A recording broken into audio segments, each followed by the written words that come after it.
And again, please listen to Fabricio later on and more sort of a complete view of our plans within GEOS. That's all I have.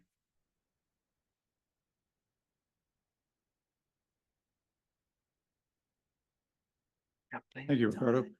We'd like to open it up for questions to any of the speakers that we just heard from for a couple of minutes before the break. So we'll push a little bit into the break. But I was aware that there might have been some questions for either Sue or Irfan or Ricardo. So let's have a couple of minutes of questions. Please use the mics to make sure people online can hear them. Making us wait till afternoon discussion. So there's more question for Sue about using ionosphere observation for more using the ionosphere observation to constrain the thermosphere through either coupled data assimilation or adjusting driver, and that way you can kind of get over some of the limited thermosphere data. That's sort of what you're planning on doing, or still kind of try to keep them Yeah, I separate? mean, so as I mentioned, right, we don't have two-way couple method in YMIP right now. So I'm not going to be able to change ionosphere to change thermosphere at this point. But I think it's really the resource constraint issue. Like if we have to move into a V3, do I have time to do back coupling? And we know when we couple it back, it's gonna take years to get WAM to be in the same shape again. So yeah, I did think about it, but we're not there yet. Hey, thank you, Nick. We have a question online, but we'll take one in the room first from Dave, and then we'll go to Valerie online.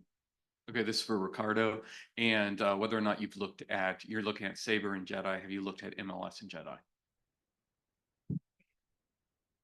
He said not yet. Thank you. I was going to echo that also. Question from Valerie online. Hi, just comments, maybe just remark for Ricardo presentation on the Sabre and MLS data simulation. So I think we need basically to take into account for these two data sets different vertical resolution, especially from MLS. MLS above roughly 65 kilometers has a weighting function which is correspond to vertical resolution 10-15 kilometers. While Sabre continue to provide data with vertical resolution 2 kilometers. So for this, we need to take into account so-called resolution kernels or origin kernels for these retrievers. Yeah, I see that, and I actually see, and I haven't really illustrated this yet, but there is clear evidence that the Sabre vertical resolution, the analysis actually benefits from that quite a lot. So what I showed in terms of data fits, for example, were binned data fits, and they were binned to consistent grids. But if I were to be fair with Sabre would be much better than what MLS is. So yeah, I agree. So not about Ricardo, I don't talk about. I just talking what we need to take into account different vertical resolution.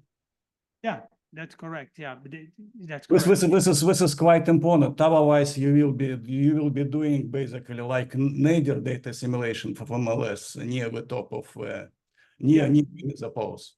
Yeah, understood. Yeah. Okay, thank you. Nice talk.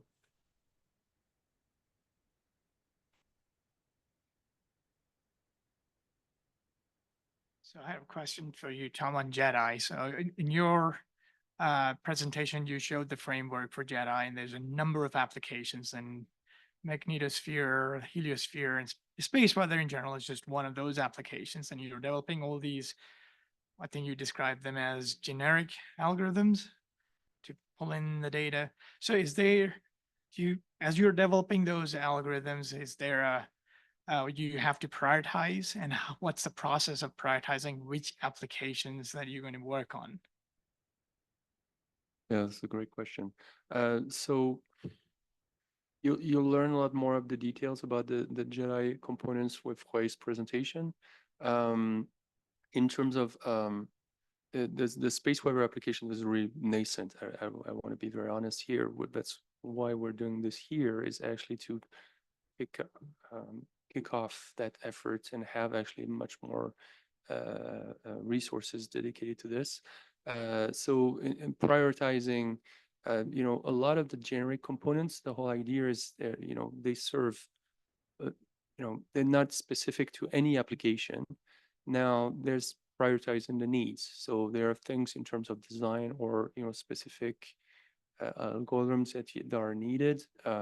Even though they're generic, they might be more useful for a specific application.